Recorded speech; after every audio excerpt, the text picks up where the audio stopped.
Hi, Grandma here, and I'm reading Cheaper by the Dozen, Chapter 11, Nantucket. I'm only going to read half of the chapter today. I'll read the other half later because this chapter is just too long for my computer. We spent our summers at Nantucket, Massachusetts, where Dad bought 2 lighthouses, which had been abandoned by the government, and a ramshackle cottage, which looked as if it had been abandoned by Coxey's army. Dad had the lighthouses moved so they flanked the cottage. He and Mother used one of them as an office and den. The other served as a bedroom for 3 of the children. He named the cottage the Shoe in honor of Mother, who he said reminded him of the old woman who lived in one. He named the cottage the Shoe. I already said that. The cottage and lighthouses were situated on a flat stretch of land between the fashionable cliff and the bathing beach. Beside our place, there was only one other house in the vicinity, and that belonged to an artist couple named Whitney. But after our first summer at Nantucket, the Whitneys had their house jacked up, placed on rollers, and moved a mile away to a vacant lot at the tip of Grant Point. After that, we had the strip of land all to ourselves. Customarily en route from Montclair to Nantucket, we spent the night in a hotel in New London, Connecticut. Dad knew the hotel manager and all the men at the desk, and they used to exchange loud and good-natured insults for the benefit of the crowds that followed us on the street. "Oh, Lord, look who's coming," the manager called when we entered the door, and then to an assistant, "Alert the fire department, the house detective, it's the Gilbreths, and take that cigar cutter off the counter and lock it in the safe." "Do you still have that dangerous guillotine?" Dad grinned. "I know you'll be disappointed to hear that the finger grew in just as good as new. Show the man your finger, Ernestine." Ernestine held up the little finger of her right hand. On a previous visit, she had pushed it inquisitively into the cigar cutter and had lost about 1/8 of an inch of her finger. She had bled considerably on a rug while Dad tried to fashion a tourniquet and roared inquiries about whether there was a doctor in the house. "Tell me," Dad remarked as he picked up a pen to register in the big book, "do my Irishmen come cheaper by the dozen?" "Irishmen? If I were wearing a sheet, you'd call them Arabs. How many of them are there anyway? Last year when I went to make out your bill, you claimed there were only 7. I can count at least a dozen of them now." "It's quite possible there may have been some additions since then," Dad conceded. "Front boy, front boy, front boy, front boy. You 4 boys show Mr. and Mrs. Gilbreth and their 7 or so Irishmen to 503, 504, 505, 506, and 507. And mind you, take good care of them too." When we first started going to Nantucket, which is off the tip of Cape Cod, automobiles weren't allowed on the island, and we'd leave the Pierce Arrow in a garage at New Bedford, Massachusetts. Later, when the automobile ban was lifted, we'd take the car with us on the Gayhead or the Sankaty, the steamers which plied between the mainland and the island. Dad had a frightening time backing the automobile up the gangplank. Mother insisted that we get out of the car and stand clear. Then she'd beg Dad to put on a life preserver.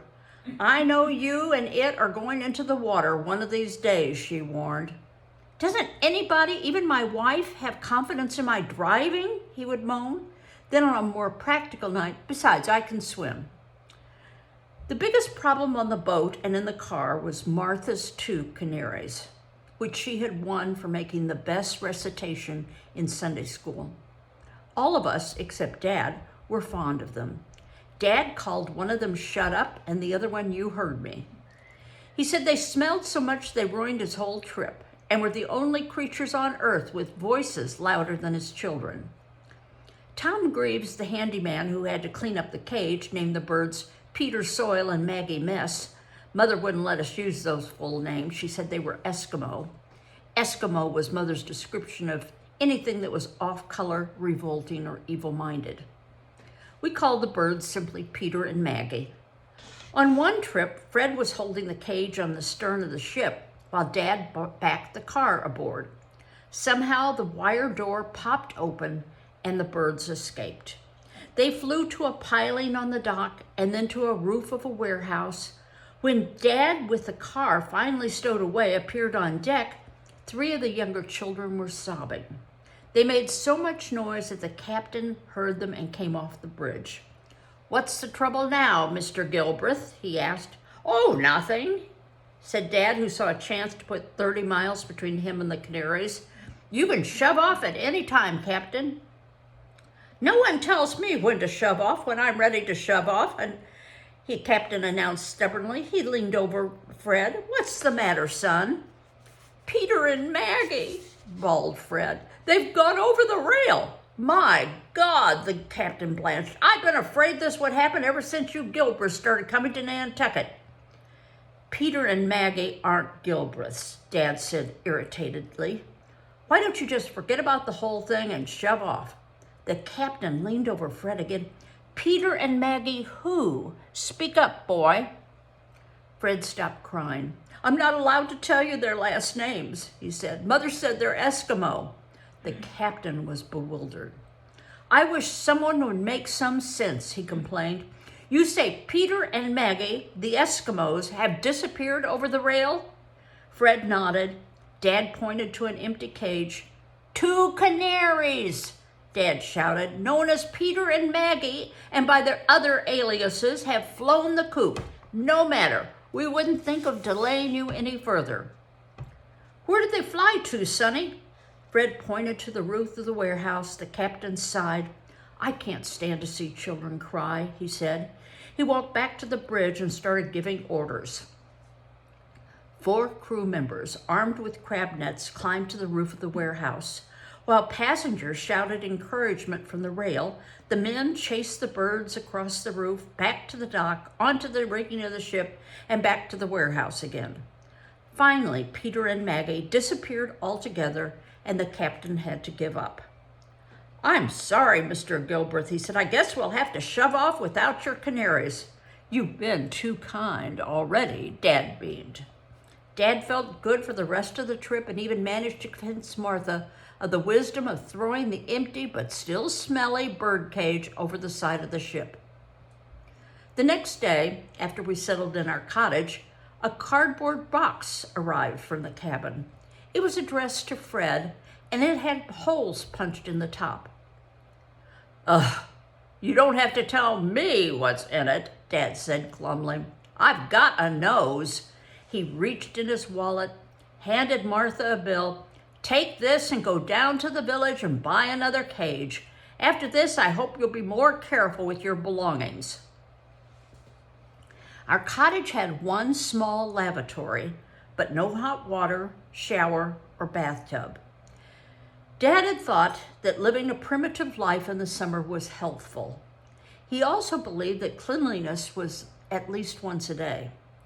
The rule was never waived, even when the temperature dropped into the 50s and a cold gray rain was falling. Dad would lead the way from the house to the beach, dog trotting, holding a bar of soap in one hand and beating his chest with the other. "Look out, ocean! Here comes a cold wave. Brr! Last one is Kaiser Bill." Then he'd take a running dive and disappear in a geyser of spray. He'd swim underwater a ways, allow his feet to emerge, wiggle his toes, swim underwater some more, and then come up head first, grinning and spitting a thin stream of water through his teeth.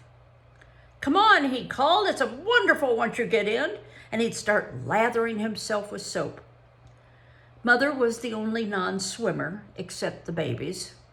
She hated cold water. She hated salt water. And she hated bathing suits. Bathing suits, it's sure.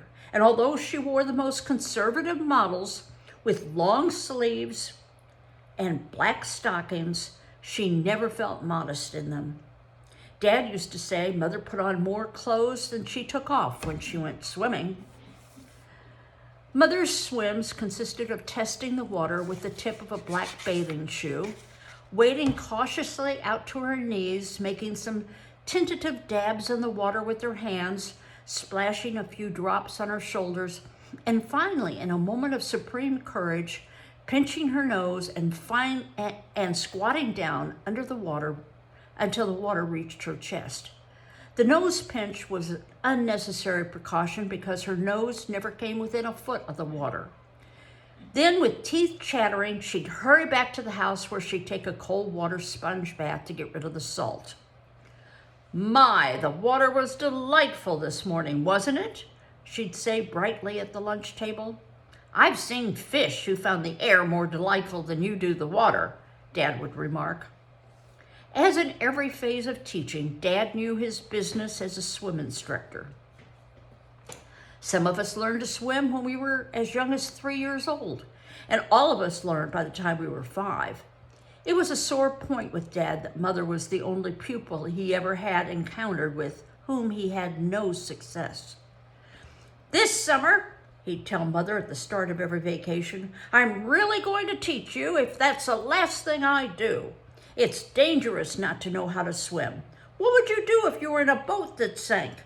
Leave me with a dozen children on my hands, I suppose? After all, you should have some consideration for me." "I'll try again," Mother said patiently, but you could tell she knew it was hopeless. Once they had gone down to the beach, Dad would take her hand and lead her, and Mother would start out bravely enough, but would begin holding back about the time the water got to her knees. We'd form a ring around her and offer her what encouragement we could. "That's the girl, Mother," we'd say. "It's not going to hurt you. Look at me, look at me." "Please don't splash," Mother would say. "You know how I hate to be splashed." "For Lord's sake, Lily," said Dad, "come out deeper." "Isn't this deep enough?" "You can't learn to swim if you're hard aground. No matter how deep we go, I always end up aground anyway." "Don't be scared. Come on, this time will be different. You'll see." Dad towed her out until the water was just above her waist. "Now, the first thing you have to do," he said, "is to learn the dead man's float. If a dead man can do it, so can you." "I don't even like the name. It sounds ominous." "Like this, Mother. Look at me. You kids, clear out," said Dad. "But Lily, if the children can do it, you, a grown woman, should be able to. Come on now. You can't help but float because the human body, when inflated with air, is lighter than water. You know I always sink." "That was last year. Try it now. Be a sport. I won't let anything happen to you." "I don't want to." "You don't want to show the white feather in front of all the kids." "I don't care if I show the whole albatross," Mother said, "but I suppose I don't suppose I'll have another minute's peace until I try it, so here goes. And remember, I'm counting on you not to let anything happen to me." "You'll float, don't worry." Mother took a deep breath, stretched herself out on the surface, and sank like a stone. Dad waited a while, still convinced that under the laws of physics, she must ultimately rise. When she didn't, he finally reached down in disgust and fished her up. Mother was gagging, choking up water, and furious. "See what I mean?" she finally managed. Dad was furious too. "Are you sure you didn't do that on purpose?" he asked her. "Mercy, Maud," Mother sputtered. "Mercy, mercy, Maud. Do you think I like it down there in Davy Jones' locker?" "Davy Jones' locker?" scoffed Dad. "Why, you weren't even 4 feet underwater. You weren't even in his attic." "Well, it seemed like his locker to me, and I'm never going down there again. You ought to be convinced by now that Archimedes' principle simply doesn't apply as far as I'm concerned." Coughing and blowing her nose, Mother started for the beach. "I still don't understand it," Dad muttered. "She's right. It completely refutes Archimedes." Now, the Archimedes principle is basically what he was saying early on when he said, you can't help but float because the human body, when inflated with air, is lighter than the water. And that's the basic principle of Archimedes, is that the weight of the body, when it is lighter than the amount of water that it is displaced, will float. And that's why the dead man float, you spread your body out. You don't go like this and stand up, but you're laying back like this so that your body has more surface area and will float, excepting if you're other, apparently. Well, we'll finish this chapter the next time. They continue their vacation in Nantucket with another adventure or two. Bye-bye.